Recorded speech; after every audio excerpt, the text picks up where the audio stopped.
আসসালামু আলাইকুম প্রিয় শিক্ষার্থীরা। রসায়ন ধারাবাহিক ক্লাসের আজকে আমরা আলোচনা করব অধ্যায় 3-এর সৃজনশীল নিয়ে। অধ্যায় 3-এর সৃজনশীল শেষ করার পরে আমরা অধ্যায় 4 শুরু করব।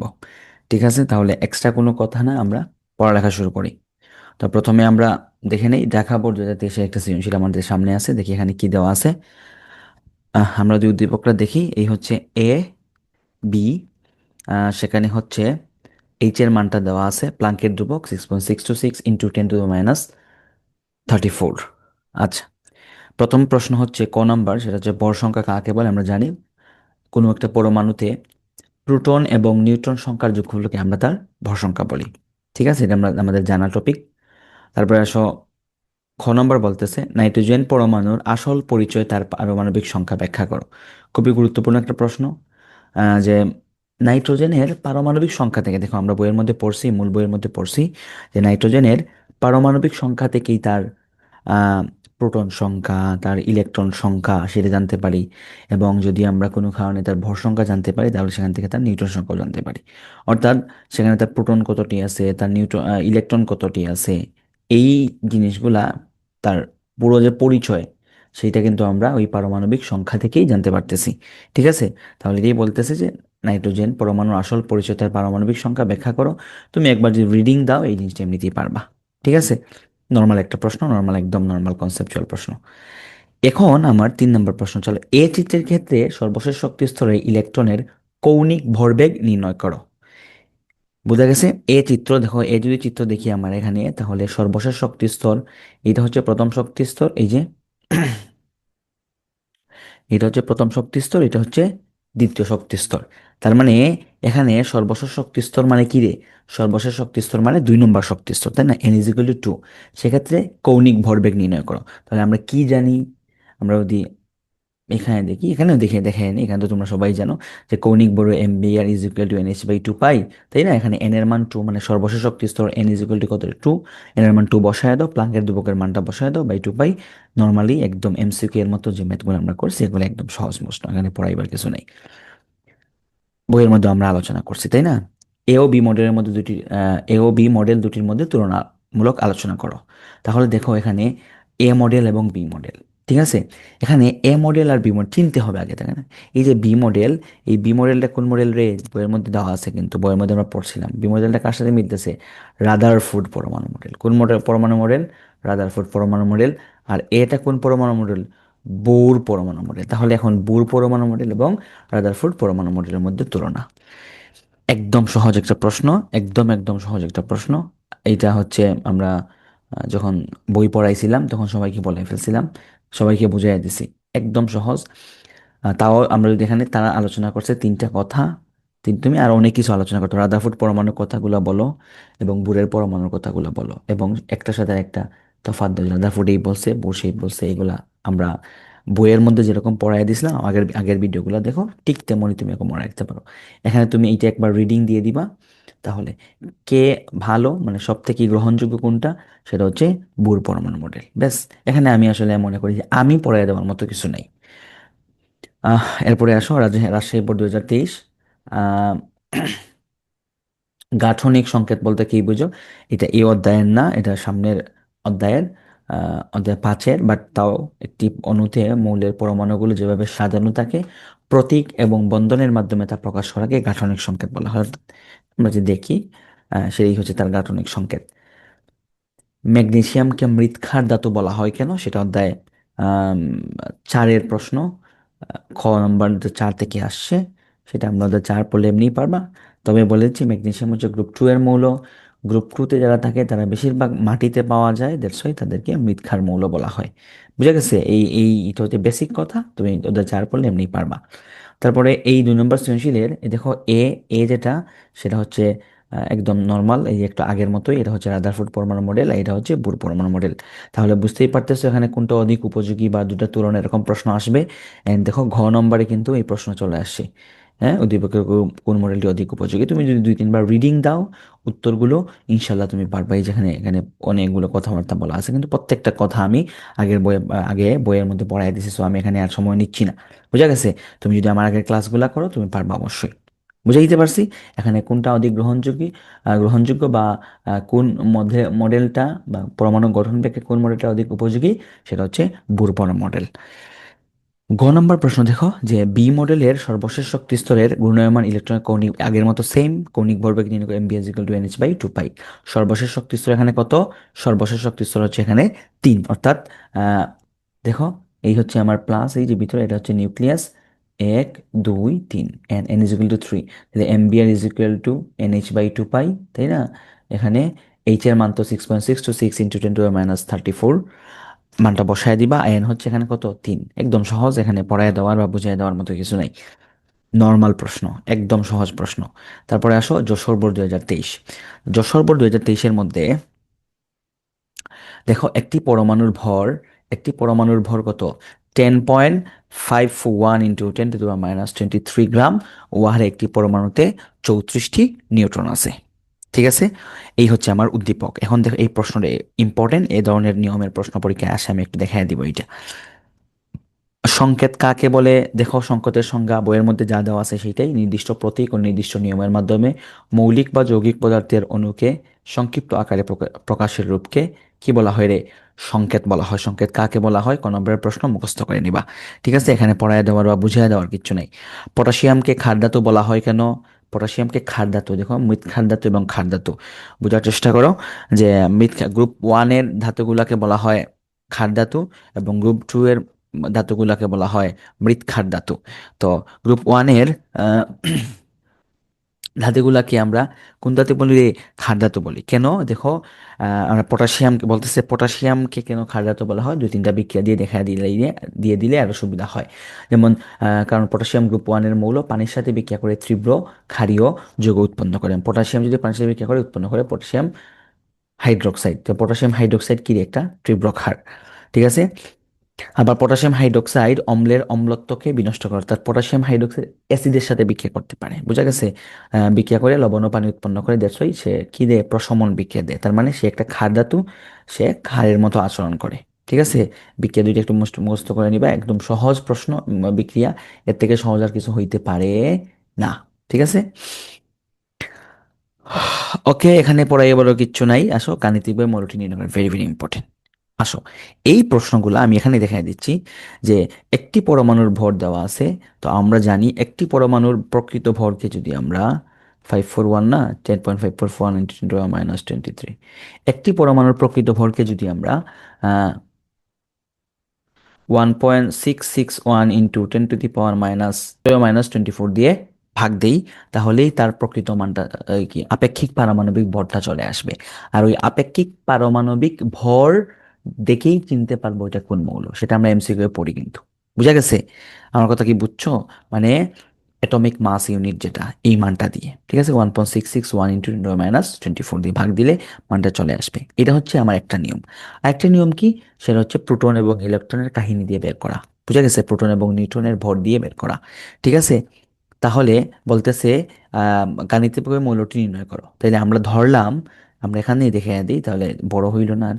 আমরা ধরে নিলাম যে তার কিরে প্রোটন সংখ্যা এক্স ধরলাম, আমরা প্রোটন সংখ্যা হচ্ছে এক্স, আর তারা কিন্তু নিউট্রন সংখ্যা বলে দিয়েছে 34টা আছে। ঠিক আছে, তা আমরা কি জানি রে? ভর কি? একটা পরমাণুর ভর বলতে কি? তার প্রোটন প্লাস নিউট্রন না? তার কি রে? Proton plus neutron, proton plus neutron সমান সমান ভর। আচ্ছা, এখন দেখো প্রোটন ধরলাম আমরা এক্সটা, এখন প্রোটনের ভর কত? 1.673 ইন্টু 10⁻24 গ্রাম। বুঝতে পারছি? তাহলে এক্স ইন্টু এত প্রোটন প্লাস নিউট্রন, নিউট্রন কতটি? 34টি, তাহলে 34 ইন্টু 1.675 ইন্টু 10⁻24। ক্লিয়ার? এই ভর আমরা জানি, প্রোটনের ভর নিউট্রনের ভর জানি। ঠিক আছে, দাঁড়াও এটাকে আরো বড় করি। আচ্ছা, সমান সমান ভর সংখ্যা কত দেওয়া আছে দেখো। আহ প্রশ্নটা কোথায় গেল? ভর সংখ্যা দেওয়া আছে 10.541 ইন্টু 10⁻23। তাহলে এখানে কত হবে? 10.541 ইন্টু 10.541 ইন্টু 10⁻23। এই মানটা বসবে এখানে। মানে এতগুলা প্রোটন, এই প্রোটন এবং এই নিউট্রনের যোগফল, এটাই হচ্ছে কি তার ভর সংখ্যা। আমার কথা কি বুঝছো? তাহলে এখন 34 এটাকে গুণ দিয়ে দাও, আর এক্স আমরা এই পাশে রাখবো। বুঝাই দিতে পারছি? তাহলে এটা প্লাস হয়ে আছে, এটাকে মাইনাস করে নিয়ে নিব, দেন হচ্ছে এটা ভাগ হয়ে যাবে, মানে এটাকে ক্যালকুলেশন করবো, দ্যাটস ওয়াই। জাস্ট এটাকে ক্যালকুলেশন করলে এক্স এর মানটা চলে আসবে। এইভাবে আমরা এক্স এর মান অর্থাৎ প্রোটন সংখ্যা থেকে আমি তার মৌলটিও নির্ণয় করতে পারবো। মানে আমি কি বললাম, দুইটা নিয়মে, যে একটা হচ্ছে 1.661 ইন্টু 10⁻²৪ এই মানটা দিয়ে, অর্থাৎ অ্যাটমিক মাস ইউনিট, যেটা কার্বন 12 আইসোটোপের 12 ভাগের 1 অংশ, সেটা দিয়ে বের করতে পারবো। আবার হচ্ছে এইভাবে ম্যাথ করেও বের করতে পারবো। বুঝছো আমার কথা? এই যে দেখো এখানে 34 দ্বারা 1.6 অর্থাৎ নিউট্রনের ভরকে গুণ করছে, ওইটাকে তারপরে মাইনাস করে দিছে, দেন হচ্ছে ওইটা, ওই যে ওই এক্স, ও তো এক্স না, এটাকে ভাগ করে দিছে, এক্স এর মান বের হচ্ছে 29। দ্যাটস মিন 29 হচ্ছে কত নম্বর পারমাণবিক সংখ্যা, কার পারমাণবিক সংখ্যা বা কার প্রোটন সংখ্যা, কপারের প্রোটন সংখ্যা। তাই এটা হচ্ছে কপার। আমার কথা কি বুঝছো? এখানে আমার সামনে ক্যালকুলেটর নাই, বা এখানে দেখাইতেও পারবো না যেহেতু স্ক্রিন শেয়ার। তো তুমি জিনিসটাকে কি করে নাও, এইভাবে দেখে নাও। তাও যদি কোনো না কিছু না বুঝো, আমাকে কোয়েশ্চেন করতে পারো, প্রবলেম নাই। বুঝা গেছে? তুমি যে কোন বাংলাদেশের যে কোনো জায়গায় থাকো, তুমি আমাদের হোয়াটসঅ্যাপ নাম্বার আছে, নক দাও, হোয়াটসঅ্যাপে আমাদের সাথে কি কানেক্ট করতে হইতে পারবা। ভিডিও কলে আমরা তোমাদেরকে বোঝাই দেবো, এতে করে কোনো সমস্যা নাই, এতে করে আমাদের কোনো লস হবে না। তোমরা শিখলে আমাদের কোনো লস নাই। আমার কথা কি বুঝছো? একদম সহজ একটা ম্যাথ। তাহলে আমরা দুই নিয়মেই এটা ম্যাথ করতে পারবো।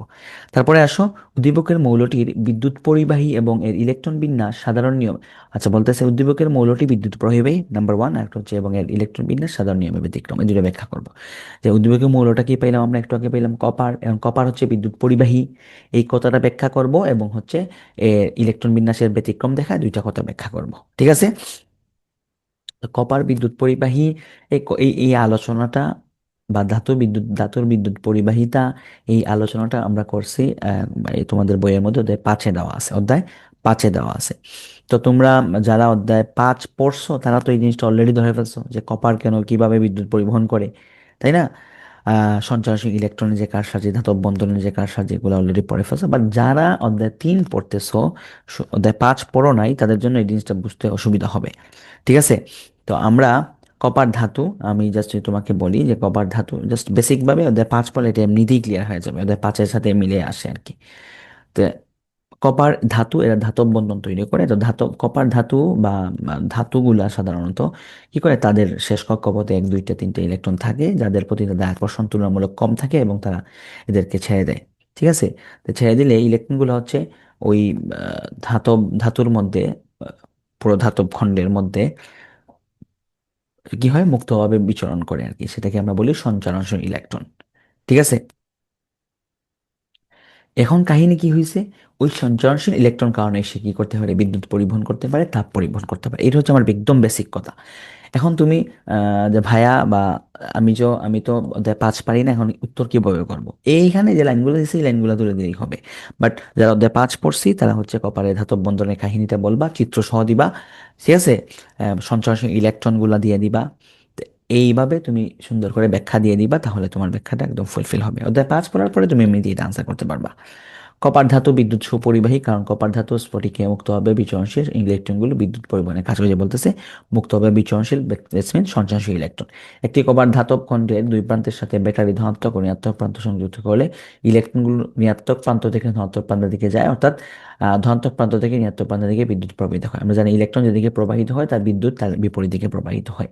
মূলত সঞ্চারনশীল ইলেকট্রন কারণে কপার ধাতু বিদ্যুৎ পরিবহন করে, মানে এইটা সঞ্চারনশীল ইলেকট্রন, এইটার কারণেই কপার বিদ্যুৎ পরিবহন করে।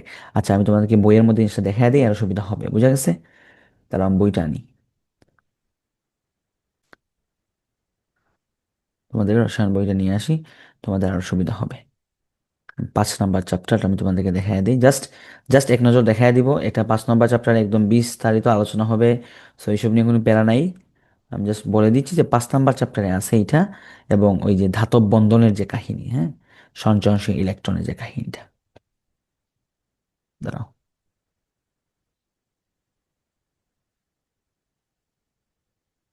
এই যে ধাতব বন্ধন, এই ধাতব বন্ধন, এই যে দেখো চিত্র, এই চিত্রটা দিতে হবে, যে তারা, এই যে এগুলো হচ্ছে প্রত্যেকটা ধাতু, সে কি করে, ইলেকট্রনগুলো ত্যাগ করে এই যে এই ইলেকট্রনগুলো সব দিকে চলাচল করতে পারে সেটাকে বলি আমরা সঞ্চরণশীল ইলেকট্রন, এবং ইলেকট্রন ত্যাগ করার পরে যে ধনাত্মক আয়নে পরিণত হয় তারা, তাদেরকে বলি আমরা পারমাণবিক শ্বাস বলি। ঠিক আছে। এই যে ধাতুর বিদ্যুৎ পরিবহন কৌশল, এই চিত্রটার কথা আমি বলতেছিলাম যে এই চিত্র তোমাকে দিতে হবে। ঠিক আছে। এই চিত্র না দিলেই তোমার হচ্ছে অপূর্ণ রয়ে যাবে। ক্লিয়ার? এই চিত্র সহ তোমাকে ব্যাখ্যা করতে হবে। বুঝতে পারছি। তো এখানে আমি আসলে ধাতব বন্ধন নিয়ে আলোচনা করতেছি না, বা করার মোটিভও নাই। আহ এটা অধ্যায় 3-এর সাথে যাইতেছে না, আমরা অধ্যায় 5 যখন পড়বো এটাও চলে, অটোমেটিক চলে আসবে। এবার মাথায় রাখো যে অধ্যায় 5 থেকে আসছে। ওকে, এখন আসো ইলেকট্রন বিন্যাসের ব্যতিক্রম হয়েছে অধ্যায় 3-এর টপিক, এবং আমরা আলোচনাও করছি। এখন আমি যদি একদম দেখাই ফেলি এক নজরে, যে কপার ইলেকট্রন বিন্যাসের ব্যতিক্রম কি ছিল। যে কপার 29 নম্বর মৌল, এটা সবাই পড়ছি, আমরা অলরেডি বইয়ের মধ্যে পড়ছি। 1s2, 2s2, 2p6, 3s2, 3p6। ঠিক আছে। 4s1 হয় এবং 3d10 হয়। কেন? আমরা জানি নর্মালি কি হইতো, 4s2 হইতো, 3d কি হইতো রে, 4s2 হইতো, 3d9 হইতো। আমরা জানি অরবিটাল গুলা উম, অর্ধপূর্ণ এবং পূর্ণ অবস্থা অধিক স্থিতিশীল। এই স্থিতিশীলতা অর্জন করার জন্যই সে 4s2 এর পরিবর্তে 4s1 হয়, 4s1 হয় এবং 3d10 হয়। বুঝা গেছে? এই হচ্ছে ব্যতিক্রম। আম, এই ব্যতিক্রম নিয়ে আমরা বহুত আলোচনা করছি, আমরা যা পড়াইছি বইয়ের মধ্যে এই টপিক থেকে প্রশ্ন আসছে। আমরা যদি বইয়ের মধ্যে একটু দেখাই তোমাদেরকে, দেখো আমরা আগে, যারা আগের ক্লাসগুলো করো নাই তারা ক্লাসগুলো দেখে নাও। ঠিক আছে। একদম বইয়ের টপিক, বইয়ের হুবু টপিক। আর এই টপিকগুলো থেকেই প্রশ্ন আসে। তো আমি যখন পড়াবো, তোমরা বইগুলা খুব ভালোভাবে পড়বা। ঠিক আছে। মেইন বই তুমি যদি পারো, তোমাকে ইনশাল্লাহ আটকানোর মতো কেউ নাই। ঠিক আছে। আচ্ছা, আমাদের কথা আর কি। এই যে আমি একটু আগে তোমাকে বলছিলাম যে ওই যে আপেক্ষিক পারমাণবিক ভর নির্ণয় করা যায়, এটা হচ্ছে 1.6 1 × 10⁻²4। এই মানটা দিয়ে অ্যাটমিক মাস ইউনিট বা কার্বন 12 আইসোটোপের 12 ভাগের 1 অংশ ছেড়ে দিয়ে পারমাণবিক ইলেকট্রন বিন্যাসের ব্যতিক্রমটা, এই যে এটি ব্যতিক্রম। এখানে আমি আমি তোমাদেরকে দেখাই দিছিলাম যে ভাবে লিখাই দিছিলাম যে এটা কিভাবে উত্তর করবা। ঠিক আছে। আর আমাদের চ্যানেলে ভিডিও আছে ইলেকট্রন বিন্যাসের ব্যতিক্রম নিয়ে, ভিডিও দেখে নিবা। ঠিক আছে। আমি ডেসক্রিপশনে লিংক দিয়ে দিব তোমাদেরকে যে ভিডিওগুলার। এই যে হচ্ছে এই যে মেইন কথাটা হচ্ছে যে একই উপশক্তি স্তরের পি ও ডি অরবিটালগুলো অর্ধপূর্ণ। তো পি যখন 6টা হয়, হয় 3টা না হয় 6টা, ডি হয় 5টা না হয় 10টা। এই অবস্থায় তারা অধিক স্থিতিশীল হয় বা সুস্থিত হয়। এই স্থিতিশীলতা অর্জন করার জন্য সে কি করে, ব্যতিক্রম দেখায়। তো আমরা বলছিলাম ব্যতিক্রমের ক্ষেত্রে তোমরা ব্যাখ্যা যখন দিবা তখন জিনিসটাকে একটু সুন্দর করে সাজায় নিবা। কিভাবে? যে প্রথমে তোমরা বলে দিই, আমি এর আগেও বলছি ক্লাসে যে কিভাবে উত্তর দিবা, তাও আমি একবার আরেক নজর বলে দিচ্ছি। যে লিখে নাও তোমরা এটা, যে কপার ব্যতিক্রমের ক্ষেত্রে তোমরা নর্মাল এরকম দিবা: কপার 29 নর্মাল সাধারণ ইলেকট্রন বিন্যাস 1s2, 2s2, 2p6, 3s2, 3p6, 4s2, 3d9। ঠিক আছে। 3 অর্থাৎ এখানে 2টা হবে এবং এখানে হবে কয়টা রে, 9টা। 1টা, 2টা, 3টা, 4টা, 5টা, 6টা, 7টা, 8টা, 9টা। এই যে তার কিন্তু পূর্ণ হয় নাই। ঠিক আছে। এখন তুমি ব্যাখ্যা দিবা যে অর্ধপূর্ণ পূর্ণ অবস্থা অধিক স্থিতিশীল এখানে আছে, 9টা 10টা হয়ে গেলে সে অধিক স্থিতিশীল হয়ে যাবে। দ্যাটস ওয়াই সেখানে 4s1 হবে, 3d10 হবে। তারপরে আবার তুমি ইলেকট্রন বিন্যাস করবা, যে ব্যতিক্রম ইলেকট্রন বিন্যাস এখানে 1s2, 2s2, 2p6, 3s2, 3p6, sorry 4s1, 3d10 হবে। ঠিক আছে। 4s1, 3d10 হবে। এই হচ্ছে তোমার কি বললাম। তারপরে তুমি এখানে এখানে 4s1 এভাবে দিবা, দেন হচ্ছে 3d10, যে এটা দেখাবা সুন্দর করে বক্স আঁকায়। 1 2 3 4 5 6 7 8 9 10টা। বুঝা গেছে? এই হচ্ছে তোমার ব্যাখ্যা। এরকম সুন্দর করে গোছায় এরকম বক্স এঁকে অরবিটাল গুলো দেখায় দেখায় উত্তরটা দিয়ে দিবা। ক্লিয়ার? ওকে,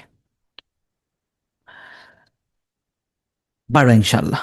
তারপরে চট্টগ্রাম বোর্ড 2023 যদি আমরা দেখি, দেখো এখানে যে 4f 4p 4d অরবিটাল একটি, আর 2 নম্বর বলতে একটি মৌলের নিউক্লিয়াসের প্রকৃত ভর। দেখো প্রকৃত ভর পেয়ে গেছে, তার মানে বলবো তোমাকে মৌলটি শনাক্ত করো। তো মৌলটি শনাক্ত করার রুলস কি বললাম? যেমন এখানে যদি আমরা দেখাই, এই মেথড প্রকৃত ভর দেওয়া আছে, তার মানে এখানে নিউটন সংখ্যা দেওয়া আছে, তার কি হবে এক্স ইন্টু 1.673 ইন্টু 10⁻24। অর্থাৎ এক্স কি হবে রে, এক্স কি হবে, অত ধরলাম প্রোটন হচ্ছে এক্স এবং তার প্রোটনের ভর, প্লাস দিয়ে দিবা কত, 17 ইন্টু নিউটনের ভর, তা 17 ইন্টু 1.675 ইন্টু 10⁻24। ঠিক আছে। 17 ইন্টু 1/6 5 ইন্টু 10 - 24। এই হচ্ছে আমার ব্যাখ্যা।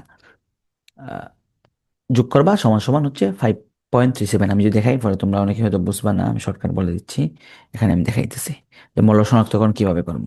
আবার আরেকটা শনাক্তকরণ পদ্ধতি কি বললাম, যে কার্বন বা আইসোটোপের পারমাণবিক একাংশ এটা দিয়ে পারবা। যেখানে যদি আমরা বলি তাহলে কি হবে, এক্স ধরলাম আমরা প্রোটন সংখ্যা এক্স, আমরা শনাক্ত করবো পারবো না, প্রোটন এক্স। তো প্রোটন এক্স এর ভর কত, কার সাথে কত সাথে গুণ হবে, প্রোটনের ভর 1.673 1.67, সরি, ইন্টু 10 টু দি পাওয়ার, কি লিখলাম এটা, ইন্টু 1.673 ইন্টু 10 টু দি পাওয়ার -24। ঠিক আছে, এটাকে আমরা যোগ করবো, এটাকে আমরা কি করবো রে, যোগ করব। এবং গুণ দিব কত, কার সাথে, এখানে দেখো নিউটন সংখ্যা আছে কতটি, নিউটন সংখ্যা আছে হচ্ছে 17টি। তো 17-এর সাথে নিউটনের উপর গুণ দাও, তাহলে 17 ইন্টু 1.675, 1.675 ইন্টু 10 টু দি পাওয়ার -24। ঠিক আছে, যোগ করলাম। এই দুইটা সমান কত হবে, এই ভরটা, ভর কত, 5.357 into 10 to the power -23। 5.357 into 10 to the power -23। এখন এটাকে জাস্ট ক্যালকুলেশন করবা, কি ক্যালকুলেশন করবা, এটাকে গুণ দিলা, তারপর এটাকে এই পাশে মাইনাস করে নিয়ে যাবা, এই মানটা মাইনাস করে নিয়ে যাবা। আর পরে হচ্ছে এই এক্স এর মানটা এই পাশে রাখবা, এই মানটা, তারপরে এই এখানে যে মাইনাস করার পর যে মান পাবা এটা উপরে থাকবে। আর এই যে 1.673 এটা নিচে চলে আসবে। ঠিক আছে, মানে নর্মাল ক্যালকুলেশন, আমি কি ক্যালকুলেশন দেখাবো তোমাকে এখানে, এগুলো দেখাইবার সময় নাই, এগুলো নর্মাল জিনিস একদম। আর এই ক্যালকুলেশন যদি তুমি না পারো তাহলে তুমি তো ফেইল, গণিতে তুমি ফেইল, শেষ, কোনো কথা নাই। ওকে, এটা শেষ হয়ে গেল। হ্যাঁ, তারপরে হচ্ছে এই যে মৌলটি শনাক্তকরণ, এই পারলাম, গ নাম্বারটা আমাদের শেষ হয়ে গেল। তারপরে দেখো ঘ নাম্বার, দেখো যে দৃশ্য ওয়ানের শক্তির ক্রম ব্যাখ্যা করা, অর্থাৎ 4f 4p 4d এর শক্তির ক্রম, মানে কি, n+l এর মান। ঠিক আছে, n+, আব্বাও নীতি অনুসারে n+l এর মান যার বড় ছোট এই যায়, হ্যাঁ। তাহলে n+l এর মান, অর্থাৎ 4 এর ক্ষেত্রে n এর মান কত, 4 এর ক্ষেত্রে, f এর ক্ষেত্রে l এর মান কত রে, 3, এই মানগুলো যে ব্যাখ্যা করা 7, হ্যাঁ। 4p, 4 প্লাস কত, p এর মান কত, 1 সমান সমান কত, 5। 4d, 4 প্লাস d এর মান কত, d এর মান হচ্ছে 2, l এর মান 2 সমান সমান 6, এখানে ব্যাখ্যা করবা। ঠিক আছে, l এর মানটা বসাবে, নর্মালি বলবা যে আমরা জানি উপশক্তি স্তর হচ্ছে এল দ্বারা প্রকাশ করে, এল এর মান 0 হলে এস, এল এর মান 1 হলে পি, এল এর মান 2 হলে ডি, এল এর মান 3 হলে এফ, এগুলো তারা বলবা। ঠিক আছে, তারপরে হচ্ছে বলবা যে এখানে শক্তির ক্রম আমরা n+l এর মান দিয়ে করি, তাই না, n+l এর মান যার বড় তার শক্তি বেশি, n+l এর মান যার কম তার শক্তি কম, এই কথাগুলো জাস্ট নর্মালি ব্যাখ্যা দিবে, এই যেখানে সুন্দর করে দিছে এই মানগুলা ব্যাখ্যা দিবা। তারপরে বলবা যে আমরা জানি আফবাও নীতি অনুসারে n+l এর মান যার বড় সেটাতে আগে ইলেকট্রন যাবে, n+l এর মান যার ছোট সেটাতে আগে ইলেকট্রন যাবে, n+l এর মান যার বড় সেটাতে পরে ইলেকট্রন যাবে, মানে ছোট থেকে বড়তে যাবে, বুঝা গেছে। n+l এর মান যার ছোট সেটাতে আগে ইলেকট্রন যাবে, n+l এর মান যার বড় সেটাতে পরে ইলেকট্রন যাবে। ঠিক আছে, আফবাও নীতি আর কি, হ্যাঁ, আফবাও নীতি, বুঝছো, এই কথাগুলা বলবা, আফবাও নীতি আমরা পড়াইও দিছি, বুঝাইতে পারছি কি পারি নাই বলো। ঠিক আছে, তার মানে শক্তির কম, শক্তি কার বেশি, হ্যাঁ, শক্তির কম বলতেছে না, তাহলে শক্তি কার বেশি এখানে, তাহলে এখানে শক্তি মানে n+l এর মান যার বেশি সেখানে তার শক্তি বেশি। 4+3, এখানে শক্তি কার বেশি, 7। 4+2, তার মানে সব থেকে বেশি শক্তি হচ্ছে 4f এর, তারপর হচ্ছে 4d এর, তারপর হচ্ছে 4p এর, দেখো 4f 4d 4p। ঠিক আছে, কারণ 4+f অর্থাৎ 4+3 সমান সমান 7, তার শক্তি বেশি। 4d 4+2 সমান সমান 6, তার শক্তি 2 নম্বরে। 4p 4+1 সমান সমান 5, তার শক্তি 3 নম্বরে। কারণ কি, f এর মান 3 হইলে, f এর মান, f এর f সমান সমান এর মান 3, আর ডি সমান সমান এর মান 2, পি সমান সমান এর মান 1, এস সমান সমান এর মান 0। এটা পড়ায় দিছি, এখানে কি পড়াবো বলো, এগুলা বইয়ের মধ্যে একদম বিস্তারিত আলোচনা করছে আমরা, মানে আগের ক্লাসগুলোতে, ওই ক্লাসগুলো দেখে না, এগুলো তোমার জন্য পানিবাদ হয়ে যাবে। ঠিক আছে, এখানে আর বিস্তারিত পড়াইবার মতো কিছু নাই, একদম সহজ জিনিস, এগুলো না পারার মতো কিছু না, আমি জাস্ট ধরায় ধরায় দিচ্ছি তোমাদেরকে। ঠিক আছে, এগুলা বই পড়বা, কনসেপ্ট ক্লিয়ার রাখবা, এমনিতেই পারবা। সো আগের ভিডিওগুলো দেখো, মুখস্থর কিছু নাই ভাইয়া, এখানে আমি যে এই প্রশ্নটা মুখস্থ করাই দিব তোমাকে, আহ, তুমি বললাও wow very nice class, no no no no no, concept clear করো, অটোমেটিকলি হয়ে যাবে, বুঝা গেছে। আমি তোমাকে পড়াই দিই, আমি জাস্ট ধরাই দিচ্ছি, এখানে আর কিছু না, এগুলো আমরা ক্লাসে আলোচনা হয়েছে। যারা সমস্যা হচ্ছে, যারা ভিডিও দেখতেছো, সমস্যা যদি হয়ে থাকে ক্লাসগুলো ভালোভাবে দেখো, সবগুলা ক্লাস ভালোভাবে দেখো, মানে এর আগে এই অধ্যায়ের আগের ক্লাসগুলা, ইনশাল্লাহ এখানে একটাও প্রবলেম হবে না। ঠিক আছে, তারপরে আসো এখন এখন আমি আর আর কিছু আলোচনা করবো, জাস্ট ধরায় ধরায় যাব। ভর সংখ্যা কাকে বলে আমরা জানি, প্রোপিনকে অলিফিন কেন বলা হয়, 11 প্রশ্ন। পর্যায় সারণীর গ্রুপ ওয়ান এক্স মৌলের অবস্থান যুক্তিগত কি না বর্ণনা করো। আচ্ছা, এক্স দেখি আমরা এখানে কি, X is equal to proton সংখ্যা one, that's mean hydrogen. Y সমান 14, প্রোটন সংখ্যা 14, 14 যেমন সিলিকন, আর জেড সমান 47, দ্যাটস মিন সেটা হচ্ছে 47 নম্বর মৌল হচ্ছে সিলভার। ঠিক আছে, এটা মুখস্থ করে নিবা, কারণ এখানে দেখছি 30 পর্যন্ত মুখস্থ করে, 47 এটা অনেকে জানে না হয়তো। সিলভারটা ভেরি ভেরি ইম্পর্টেন্ট, এটা পরীক্ষায় অনেক সময় কাজে লাগে। পর্যায় সারণীর গ্রুপ ওয়ানে এক্স মৌলটির অবস্থান যুক্তিগত কিনা ব্যাখ্যা করো। যে গ্রুপ ওয়ানে কেন আমরা হাইড্রোজেনকে রাখছি তার সাপেক্ষে আমি যুক্তি দিব। সেটা হচ্ছে সমন্বিত একটা মানে কনসেপচুয়াল প্রশ্ন। যে তুমি যখন কয়েকটা অধ্যায় পড়ে নিবা বা তোমার সিলেবাসের অধ্যায়গুলো কনফার্ম করে ফেলবা, তখন দেখা গেছে তুমি বিভিন্ন জায়গা থেকে কি করতে পারবে, বিভিন্ন রেফারেন্স এনে অধ্যায় ওয়ানের পক্ষে দিতে পারবা। ঠিক আছে, বাট অধ্যায় ওয়ানের যে কমন, যেমন অধ্যায় ওয়ানের কিরে তার যোজনী কত, ওয়ান। যোজনী কত রে, ওয়ান, তার মানে যোজ্যতা ইলেকট্রন বা যোজনী হচ্ছে ওয়ান, বা শেষ কক্ষপথে ইলেকট্রন হচ্ছে একটা। তো গ্রুপ ওয়ানের যে আমরা hydrogen, helium, sorry, hydrogen, lithium, তারপরে হচ্ছে সোডিয়াম, পটাশিয়াম, তাদের যদি প্রত্যেকে ইলেকট্রন বিন্যাস করি, শেষ কক্ষপথে আমরা একটা ইলেকট্রন পাবো, অর্থাৎ তার যোজ্যতা ইলেকট্রন ওয়ান, তার যোজনীয় কত, ওয়ান। বুঝতে পারছি। তারপরে হচ্ছে তড়িৎ ধনাত্মকতা, তার মানে কি করে, তড়িৎ ধনাত্মকতা কথাটার মানে কি রে, ইলেকট্রন ত্যাগ করার প্রবণতা, তাই না? তার মানে তারা সহজে ইলেকট্রন ত্যাগ করতে পারে, হাইড্রোজেন ত্যাগ করতে পারে, পটাশিয়াম ত্যাগ করতে পারে, সোডিয়াম ত্যাগ, সবাই একটা একটা করে ইলেকট্রন ত্যাগ করতে পারে, ধাতুর মতো আচরণ করে। এবং তারা ধাতুর মতো হ্যালাইড গঠন করে। তারা হ্যালাইড বলতে ফ্লোরিন, ক্লোরিন, ব্রোমিন, আয়োডিন এর সাথে বিক্রিয়া করে হ্যালাইড গঠন করতে পারে। এবং তাদের বিজারণ ধর্ম আছে, ক্ষার ধাতু বা যে কোনো ধাতুর মতো হাইড্রোজেনেও একটি শক্তিশালী বিজারক। তো এই কথাগুলো একটু কষ্ট করে তুমি যদি পড়ে নাও, মনে থাকবে ইনশাল্লাহ। বেসিক কথা, বেসিক কনসেপ্ট সবগুলো অধ্যায় পড়ার পর একটা যে বেসিক কনসেপ্ট তোমার হবে, এই কনসেপ্ট থেকে তুমি সহজে উত্তর করতে পারবা। বাট এখান থেকে হচ্ছে আম, যেমন দেখো, যোজ্যতা ইলেকট্রন পাঁচের কনসেপ্ট, হ্যাঁ, তো এই ধনাত্মকতা এগুলো অধ্যায় পাঁচের কনসেপ্ট, হেলাইট গঠন করতেছে, বিক্রিয়ার কাহিনী অধ্যায় পাঁচ পড়ার পরে বিক্রিয়াগুলো যখন তুমি পড়বা তোমার কাছে সহজ মনে হবে। ঠিক আছে, বিজারণ ধর্ম, জারণ ধর্ম, জারক, বিজারক, এই কনসেপ্টগুলো অধ্যায় সাত পড়লে ক্লিয়ার হবে। সর্বোপরি সেটা হচ্ছে যে তুমি ওভারঅল তুমি যখন রসায়নের তোমার ক্লাস টেনের বই সম্পর্কে ভালো ধারণা থাকবে, তুমি সহজেই এই কথাগুলা এমনিতেই তোমার নলেজ থেকে তুমি উত্তর করতে পারবা। ঠিক আছে, একটু তুমি এখানে একটু কষ্ট করে এই মুহূর্তে অধ্যায় তিনের জন্য টুকিটাকি মুখস্থ করে নিবা। আমার কথা কি বুঝছো? এখন আসলে ওয়াই ও জেড মৌল উভয় ইলেকট্রন বিন্যাসের সাধারণ নিয়ম অনুসরণ করে কিনা ব্যাখ্যা করো।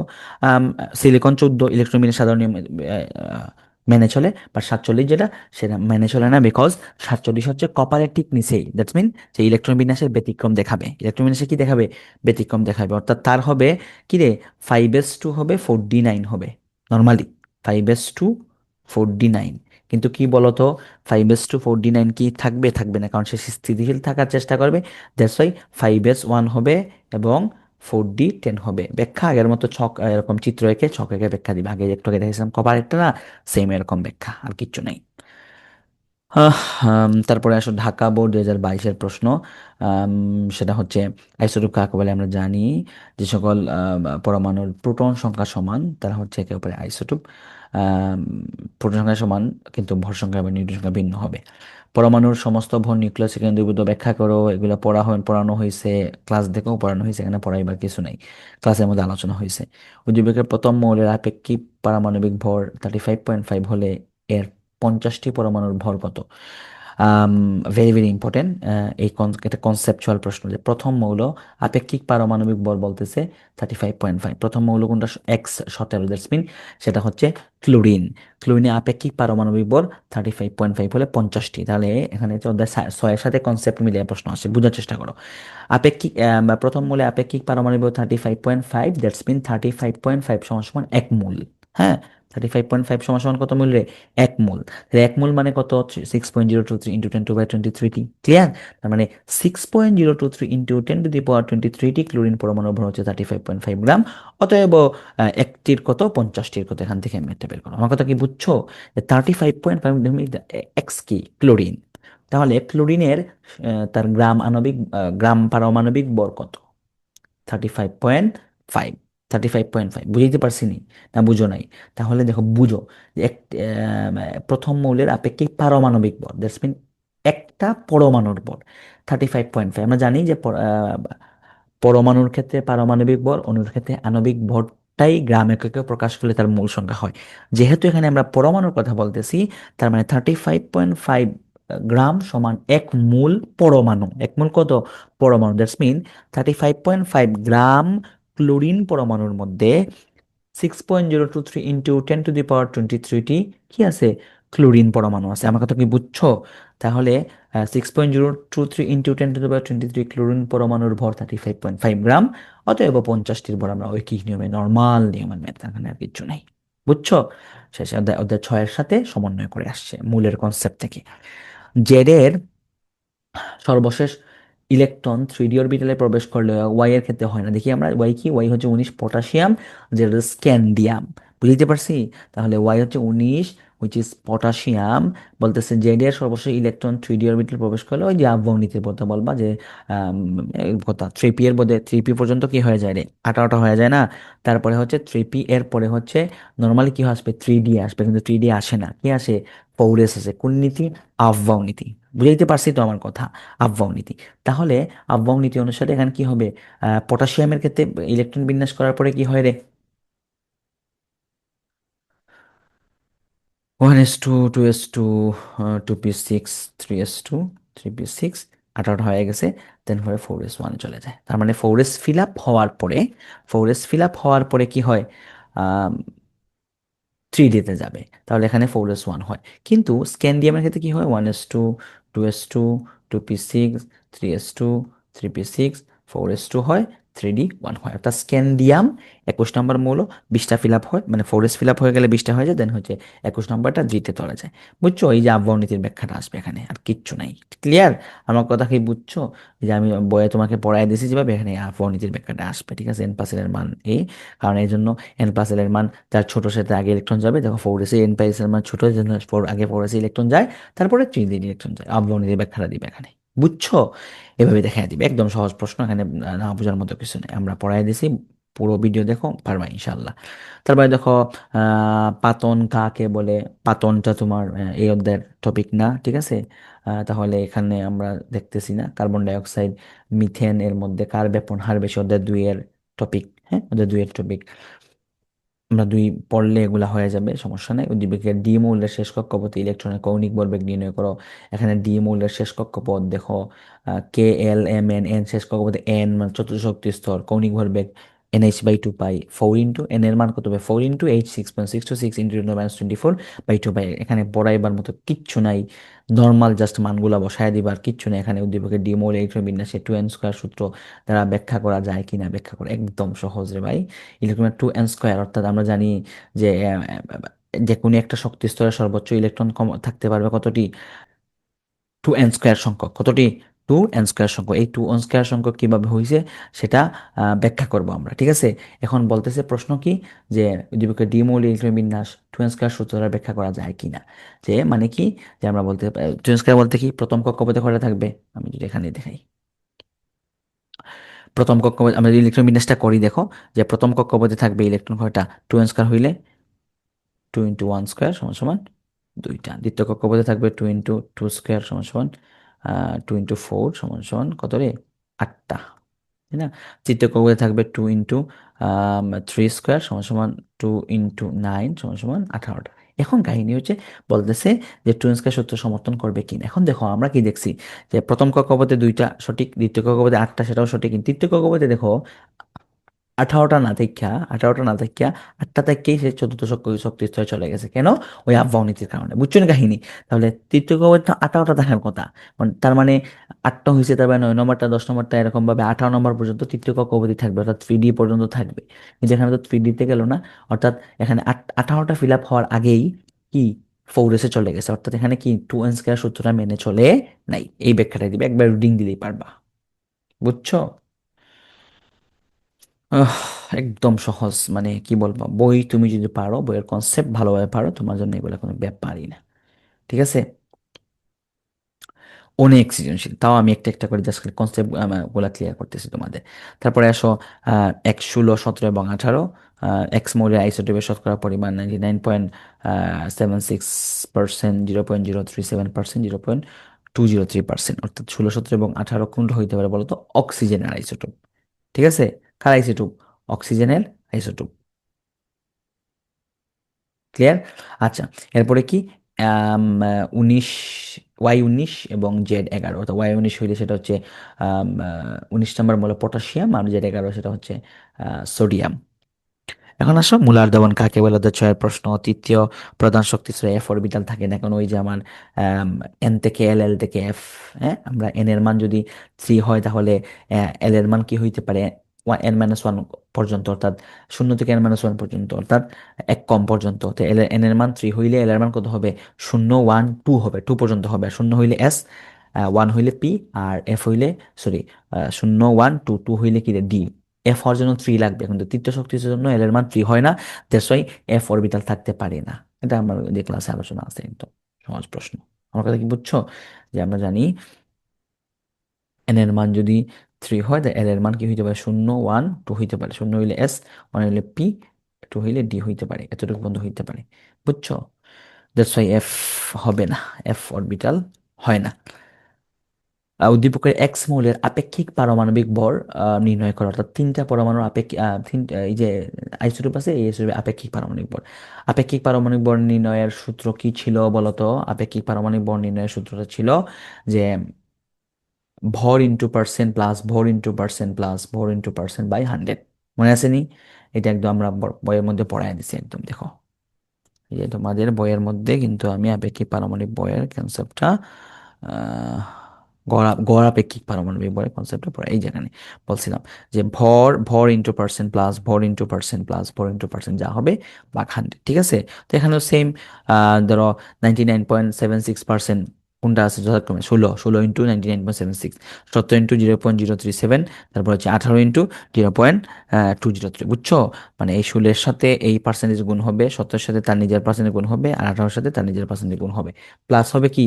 সবগুলো গুণ হয়ে প্লাস হয়ে যাবে, ভাগ হবে 100 দিয়ে। একদম সহজ, এখানে পড়ায় দেওয়ার বা করায় দেওয়ার কিছু নাই।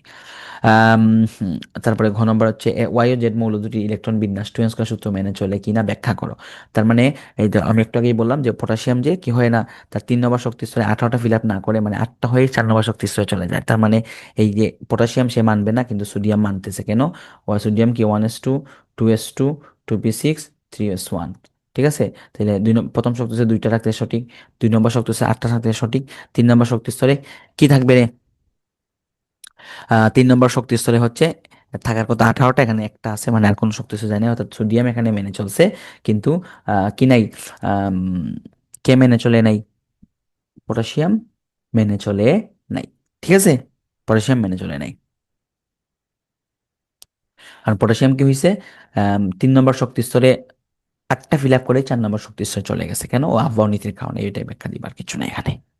আমার কথা বুঝছো? একদম সহজ, একদমই সহজ, মানে সহজ বলতে সহজ থেকে সহজতর, সহজ থেকে সহজতর। ওকে, তারপরে আসো 9 নম্বর সৃজনশীল। অরবিটাল কাকে বলে? অরবিটাল হচ্ছে আহ, এখানে আসলে অরবিটালের সংখ্যা তোমাদের ক্লাস 10-এর বইয়ে ভুল দেওয়া আছে অলরেডি।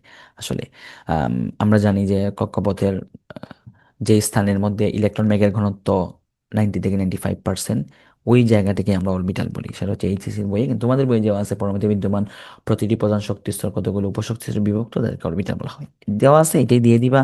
অত কঠিন করার, জটিল করার কোনো প্রয়োজন নাই, এটাই সঠিক, মানে তোমাদের বইয়ের জন্য এটাই সঠিক। বাট এটা হচ্ছে ক্লাস এইচএসসিতে উঠলে তুমি এমনি কনসেপ্ট ক্লিয়ার হয়ে যাবে। ঠিক আছে, নিঃসাদলকে ঊর্ধ্ববাহিত পদার্থ বলা হয় কারণ অধ্যায় 2-এর প্রশ্ন। এটা অধ্যায় 2 পড়লে পারবা, মানে যেই পড়ছি সেই পারবে। আমরা জানি কি ঊর্ধ্ববাহিত পদার্থ মানে কি? যাদেরকে তাপ দিলে সরাসরি বাষ্পে পরিণত হয়ে যায়। যে সমস্ত কঠিন পদার্থকে তাপ দিলে সরাসরি বাষ্পে পরিণত হয় সেটাকে আমরা ঊর্ধ্ববাহিত পদার্থ বলে থাকি। নিঃসাদলকে যদি তাপ দেই সরাসরি বাষ্পে পরিণত হয়ে যায়, একদম সহজ। নিঃসাদলের সংকেত কি? Ammonium chloride. উদ্দীপকের বিচিত্রে মৌলটির একটি পরমাণুর ভর অত হলে এর আপেক্ষিক পারমাণবিক ভর নির্ণয় করো। দেখো এখানে একটি পরমাণুর ভর দেওয়া আছে আপেক্ষিক পারমাণবিক ভর নির্ণয় করা, যেখানে প্রোটন সংখ্যা সম্পর্কে কোনো নিউট্রন সংখ্যা সম্পর্কে কোনো ধারণা নাই। যেহেতু নিউট্রন সম্পর্কে সংখ্যা সম্পর্কে কোনো ধারণা দেয় নাই, দ্যাটস ওয়াই এখানে কোনটা দিয়ে আমরা মেথ করবো, এই যে কার্বন 12 আইসোটোপের 12 ভাগের 1 অংশ, অর্থাৎ 1.66 1 × 10⁻24 দিয়ে ভাগ দিয়ে দিব। যে মানটা আসবে এটা হচ্ছে তার আপেক্ষিক পারমাণবিক ভর আসবে। ওই পারমাণবিক ভর দেখে চিনবো সেটা হচ্ছে সেটা কি। এখানে বলতে শুধু আপেক্ষিক পারমাণবিক ভর নির্ণয় করবো, তার মানে ওই যে মানটা আসবে এটি হচ্ছে তার উত্তর। আমার কাছে খুব বুঝছো, যেখানে আর কোনো মান দেয় নাই। সো এখানে যে আমি এক্স ধরবো, প্রোটন সংখ্যা বের করবো, মৌল শনাক্তকরণ করবো, জিনিসটা এমন না। বলতেছে আপেক্ষিক পারমাণবিক ভর নির্ণয় করবো। তাহলে আপেক্ষিক পারমাণবিক ভর নির্ণয়ের সূত্রটা কি ছিল, যে যে প্রকৃত ভরকে ভাগ দিব আমরা 1.66 1 × 10⁻24, অর্থাৎ অ্যাটমিক মাস ইউনিট, যেটাকে আমরা ডালটন বলি, অর্থাৎ কার্বন 12 আইসোটোপের 12 ভাগের 1 অংশ দিয়ে ভাগ দিব। একদম সহজ, আমরা এমসিকিউ এর মধ্যে এগুলো পড়ছি। তারপরে আসে উদ্দীপকের গঠন ব্যাখ্যায়, পরমাণুটির গঠন ব্যাখ্যায় উদ্দীপকের কোন চিত্র অধিকতর গ্রহণযোগ্য। দেখো এখানে প্রথম যেটা নাম্বার চিত্র, যেটা সেটা হচ্ছে রাদারফোর্ড পরমাণু মডেলের, তাই না? রাদারফোর্ড পরমাণু মডেলের। আর হচ্ছে বি নাম্বার যেটা, সেটা হচ্ছে বোর পরমাণু মডেলের। ঠিক আছে, তাহলে বোর পরমাণু মডেল অধিক গ্রহণযোগ্য। বারবার কিন্তু এই প্রশ্ন আসছে, ভালো করে বইয়ের তথ্যগুলা রেখে, গাইড থেকে প্রশ্নগুলা দেখে ভালোভাবে মুখস্থ করে নিবা। বিকজ তুমি একবার মাথায় রাখবা, ওইটাই তুমি বারবার উত্তর করবা। সো একটু তোমার মতো করে তুমি সাজায় গুছিয়ে নিয়ে যাও। আমার পক্ষ থেকে যতটুকু পড়ায় দেওয়ার, বুঝাই দেওয়ার, সব কিছুই পড়ায় দেওয়া শেষ, বুঝাই দেওয়া শেষ। তুমি শুধু কি করবা, তোমার মতো করে মনে রেখে উত্তরটা দিবা। ঠিক আছে, ক্লাস করে যদি পুরোটা করো, ইনশাল্লাহ তোমার জন্য এগুলো ব্যাপারই না। এরপরে আসো, সেটা হচ্ছে ঢাকা বোর্ড 2021। সেখানে দেখি আমরা দৃশ্যকল্প 1 এবং 2। দৃশ্যকল্প 1-এ দেখো হাইড্রোজেন 1 2 3, হাইড্রোজেন মৌলটির 3টি আইসোটোপ। এর মধ্যে প্রথম আইসোটোপটির প্রকৃতিতে প্রাপ্ত শতকরা পরিমাণ 99.90%। মৌলটির গড় আপেক্ষিক পারমাণবিক ভর দেওয়া আছে 1.00025। হ্যাঁ, মানে গড় আপেক্ষিক পারমাণবিক ভর দেওয়া আছে এবং 99.9% দেওয়া আছে। অর্থাৎ তুমি প্রশ্ন দেখেই বুঝা দিতেছে, সে বলবে আর হাইড্রোজেন 3 আইসোটোপ কি, প্রথমটার নাম কি রে, প্রোটিয়াম, 2 নম্বরটার নাম কি, ডিউটেরিয়াম, 3 নম্বরটার নাম কি, ট্রিটিয়াম। তাহলে বলবে 2 নম্বর এবং 3 নম্বরটার কি রে, কি বলে এটা, শতকরা পরিমাণ নির্ণয় করো। ঠিক আছে, কতটুকু আছে পরিবেশ বলবেই, দেখো সামনে বলে দিবে। হ্যাঁ, দৃশ্যকল্প 2-এর মধ্যে দেখো এখানে 1 2 3 দেওয়া আছে। দেখি এখন ভেন্ডার ওয়ালস আকর্ষণ বল কাকে বলে, এটা পড়বো আমরা অধ্যায় 5-এ পড়বো। যোগের আপেক্ষিক আণবিক ভরের ব্যাখ্যা দাও। আপেক্ষিক আণবিক ভর একটু আগে আমরা পড়ছি। আহ, কি বলে এটারে, না একটু আগে পড়ি নাই, মানে একটু আগে বলতে ওই অধ্যায়ের আগের টপিকগুলোতে পড়ছি আমরা, ওদের ক্লাসে পড়ছি আপেক্ষিক আণবিক ভর হচ্ছে তার সবগুলা পারমাণবিক ভরকে যোগ করলে যে মানটা আসবে এটাই হচ্ছে আপেক্ষিক আণবিক ভর। কেন আপেক্ষিক কেন বলতেছে, কারণ এই যে পারমাণবিক ভরগুলো আমরা গণনা করি, সেগুলো সবগুলো আপেক্ষিক পারমাণবিক ভর, কোনোটাই প্রকৃত ভর না। কার সাপেক্ষে আপেক্ষিক আণবিক পারমাণবিক ভর কেন বলতেছে, কার সাপেক্ষে, কার্বন 12 আইসোটোপের 12 ভাগের 1 অংশের সাপেক্ষে। বুঝছো? এখন আসো দৃশ্য 1-এর আলোকে মৌলটির দ্বিতীয় তৃতীয় আইসোটোপের প্রাকৃতিক, দেখছো বলছে না, দ্বিতীয় তৃতীয় আইসোটোপের প্রকৃতিতে প্রাপ্ত শতকরা পরিমাণ নির্ণয় করব। ঠিক আছে, এটা একদম সহজ, একদমই সহজ। জাস্ট ক্যালকুলেশন, এটা কিচ্ছু নাই, ম্যাথের জাস্ট ক্যালকুলেশন। কিভাবে, আমি এখানে দেখাই দিই, আর সুবিধা হবে তোমাদের জন্য। দেখো এখানে হাইড্রোজেন পাওয়া যায় হচ্ছে হাইড্রোজেন 1 যেটা, সেটা 99.98%। ঠিক আছে, 99.98%। তাহলে হাইড্রোজেন 1 পাওয়া যায় হচ্ছে 99.98%। ওকে, এখন বাকি হাইড্রোজেন 2 আর হচ্ছে হাইড্রোজেন থ্রি, সেটা কি পাওয়া যাবে না 100, 3 মিনিট 100%, 100 - 99.98% না, তাই না? বাকি অংশটুকু এতটুকু পাওয়া যায় কিনা বলো। হ্যাঁ, মানে বাকি দুইটা, বাকি অংশটুকু পাওয়া যাচ্ছে, যে এটাকে যদি আমি মাইনাস করি, তাহলে মান কত আসবে, আমার কাছে ক্যালকুলেটর নাই, আমি এখান থেকে দেখে নিই। তাহলে 0.02%, কত পার্সেন্ট, 0.02%। বোঝার চেষ্টা করো, 0.02%। এতটুকু তো ক্লিয়ার, 0.02% পাওয়া যাবে। এখন আসো, ধরি আমরা হাইড্রোজেন 2 পাওয়া যায় X%, কত পার্সেন্ট, X%। যে হাইড্রোজেন 2 যদি পাওয়া যায় X%, তাহলে হাইড্রোজেন 3 কি হবে রে, 0.02% মাইনাস এক্স না, বলো মাইনাস এক্স না। তার মানে বুঝছো তো কাহিনী। তার মানে হাইড্রোজেন 1 99.98%, হাইড্রোজেন 2 হচ্ছে X%, হাইড্রোজেন 3 হচ্ছে 0.02% মাইনাস X%। ক্লিয়ার নি আমার কথা, না বুঝো নাই বলো, আমার কথা কি ক্লিয়ার হয়েছে না বুঝো না? এই যে দেখো এখানে, যে হাইড্রোজেন ওয়ান যেটা, সেটা পাওয়া যায় 99.9%, ঠিক আছে। হাইড্রোজেন 2 এবং 3 পাওয়া যাবে বাকি অংশটুকু। বাকি অংশটুকুর মধ্যে ধরো হাইড্রোজেন 2 ধরলাম আমরা X%, তাহলে হাইড্রোজেন 3 পাওয়া যাবে 0.02, মানে যে অংশটুকু আছে এর মধ্যে থেকে এক্স বাদ দেওয়ার পরে।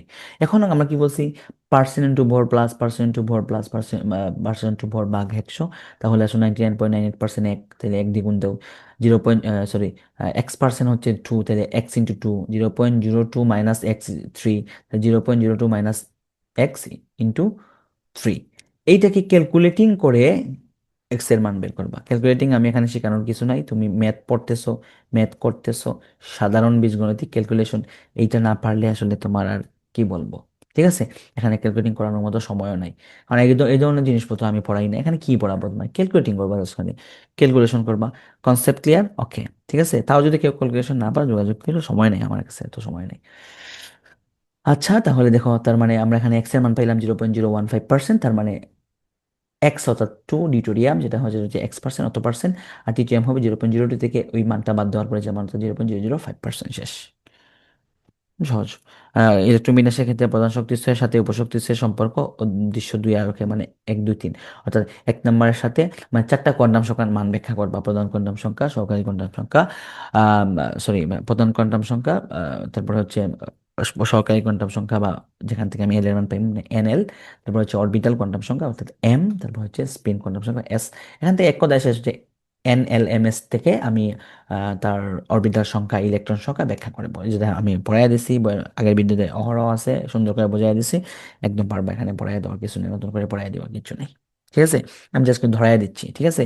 তোমাদেরকে প্রত্যেকটা সৃজনশীল ধরাই দিচ্ছি, এই ক্লাস করবা, ক্লাসের কনসেপ্টের মধ্যে সবগুলো সৃজনশীল আমি পড়াইছি না এমন কোনো টপিক এখানে নেই, ইনশাল্লাহ। ক্লিয়ার? অনেকগুলো সৃজনশীল এখানে করা সৃজনশীল আছে, দেখি বোর্ডের, আমরা বোর্ডের সবগুলো দেখবো। কি কি নাই, স্কুলে এগুলো দেখার কোনো প্রয়োজন নাই, কারণ আমার বোর্ডের নিয়ম বা একই নিয়মেরই দিয়ে ভাই, এখানে পড়াইবার কিছু নেই। এখন পিছন থেকে আসবে একটা, বুঝছো, মনে হয়েছে যে অনেক কিছু বাকি আছে। আহ আচ্ছা, এখন আসলে দেখো ঢাকা বোর্ড 2015, ঠিক আছে। ঢাকা বোর্ড 2015 আমরা দেখি 26 নাম্বার। দেখো, নিম্নে দুটি মৌলের পারমাণবিক সংখ্যা সহ এর প্রতীক দেওয়া হলো। দেখো 26 এবং হচ্ছে 29, ঠিক আছে। 26 কে আয়রন, 29 কে 29 হচ্ছে কপার। সমাণু কি, আণবিক সংকেত এক, কিন্তু তার গাঠনিক সংকেত ভিন্ন, ঠিক আছে। সেটাকে আমরা সমাণু বলি, এটা আমরা দেখাতে পড়বো। উদাহরণসহ আইসোটোপের সংখ্যা দাও, আইসোটোপ হচ্ছে যাদের প্রোটন সংখ্যা সমান, কিন্তু তার ভর এবং নিউট্রন সংখ্যা ভিন্ন, সেটাকে আমরা পরস্পর আইসোটোপ বলি। দু একটা সংজ্ঞা কি বলে এটা নিয়ে ব্যাখ্যা দিয়ে দিই, যেমন প্রোটিয়াম, ডিট্রিয়াম, ট্রিটিয়াম, সেটা ব্যাখ্যা দিয়ে দিবা, অথবা ক্লোরিনের ব্যাখ্যা দিয়ে দিবা, কপারের ব্যাখ্যা দিয়ে দিবা, এ ধরনের দিয়ে দিবা। এগুলো পড়ছি আমরা, কিন্তু পড়ার মধ্যে টপিক, ঠিক আছে, না বোঝার মতো কিছু নেই। উদ্দীপকের দ্বিতীয় মৌলটি ইলেকট্রন বিন্যাস ব্যতিক্রম, কপার ইলেকট্রন ব্যতিক্রম, কপার ইলেকট্রন বিন্যাস ব্যতিক্রম অলরেডি পড়ে ফেলছে, এখানে বুঝিয়ে দেওয়ার কিছু নাই। প্রথম মৌলটি ইলেকট্রন বিন্যাস লিখে আর যোজনীর ব্যাখ্যা দাও, অর্থাৎ 26 নম্বর মৌলের ইলেকট্রন বিন্যাস লিখে তার যোজনীর ব্যাখ্যা দিবা। এ এখানে হচ্ছে মানে কি বলে এটারে, আয়রন 26, আয়রনের যোজনী হয় 2 আর 3, কি হয় রে, 2 আর 3। এই ব্যাখ্যাটা আহ সহজ আছে, সহজ আছে কিভাবে আমি তোমাদেরকে বলে দিই, এখান দিয়ে হয়ে গেল। দেখো বুঝো, আয়রনের জন্য কিন্তু দুইটা হয়, ঠিক আছে। আয়রন পড়বা, বড় ক্লাস হইলে রে এগুলো আস্তে আস্তে ঠিক হয়ে যাবে। যোজনিক ব্যাখ্যাটা তো এই দেয় না, কোন দেয় রে, দেয় 5-এ, তাও একটু দেখাই দিয়ে দিই আমি। দেখো, আয়রন ইলেকট্রন বিন্যাস যেহেতু এখানে কাহিনী আসতেছে, আয়রন 26 নম্বর মূল। আর এখানে কি হয়, এটা ছোট হয়ে গেল, ছোট হইতে হয় শুধু খালি। আচ্ছা, আয়রন 26 নম্বর মূল, সেখানে হচ্ছে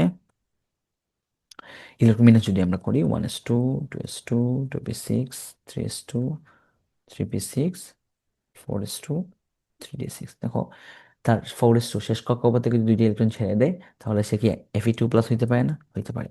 তো Fe3+ কখন হবে দেখো, তাহলে এখানে যে 3d6 আছে, তার মানে 1 2 3 4 5 6, দেখো আমরা কি বলছি, অর্ধপূর্ণ এবং পূর্ণ অবস্থা অধিক স্থিতিশীল, তাই না।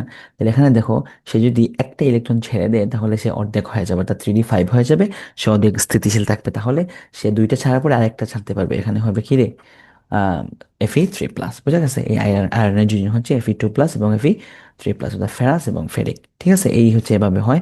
এখানে তুমি এক নজর পড়ে নিবা, পারবা, পড়লে একবার পারবা, ঠিক আছে।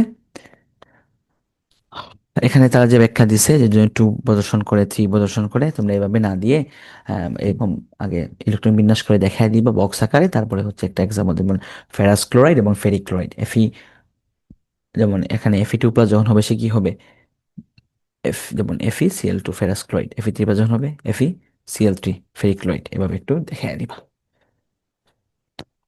ওকে, এখানে আর তো বোঝানোর মতো কিছু নাই। আর কিছু আছে এখানে?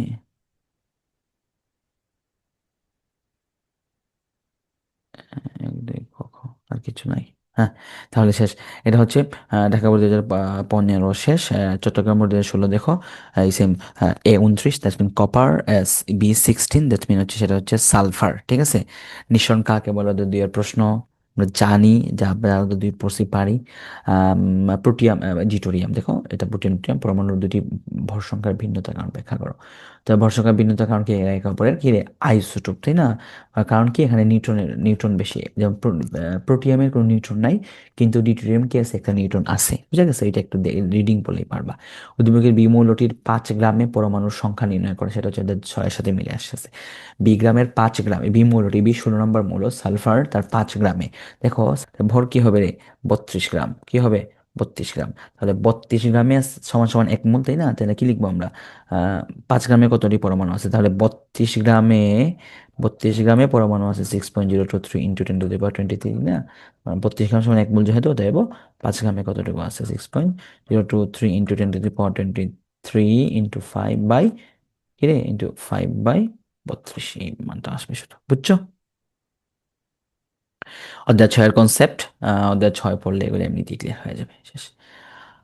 হুম, এখানে আর কিছু নাই। তারপরে আসো, এ মৌলটি ইলেকট্রন বিন্যাস, বি মৌলের ইলেকট্রন বিন্যাসের ব্যতিক্রম জানি, এর 29 ব্যতিক্রম ব্যাখ্যা অলরেডি পড়া শেষ, এখানে পড়ে আর কিছু নাই। উম, এরপরে কোনটা দেখি আমরা? আহ, দিনাজপুর বোর্ড 2019 দেখো, পি কিউ আর তিনটি মৌল যাদের নিউক্লিয়াসের প্রোটনের সংখ্যা যথাক্রমে 21, 29 এবং 18।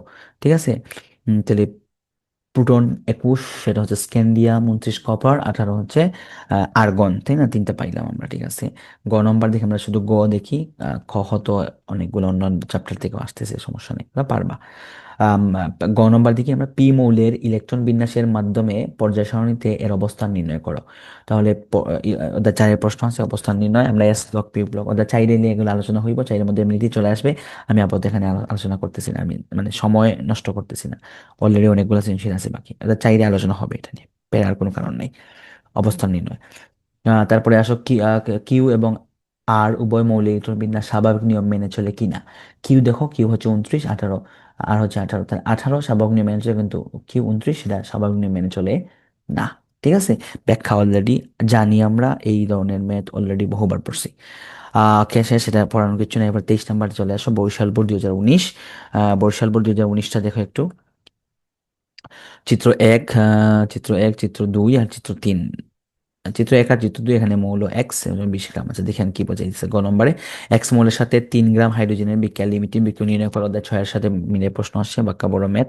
আমরা অধ্যায় 6 এমনিতেই চলে আসবে, এগুলা 6 পড়লে এগুলো হয়ে যাবে, এখানে পড়ে এবার আর কিছু নেই। অধ্যায় 3-এর এগুলো কিছু না।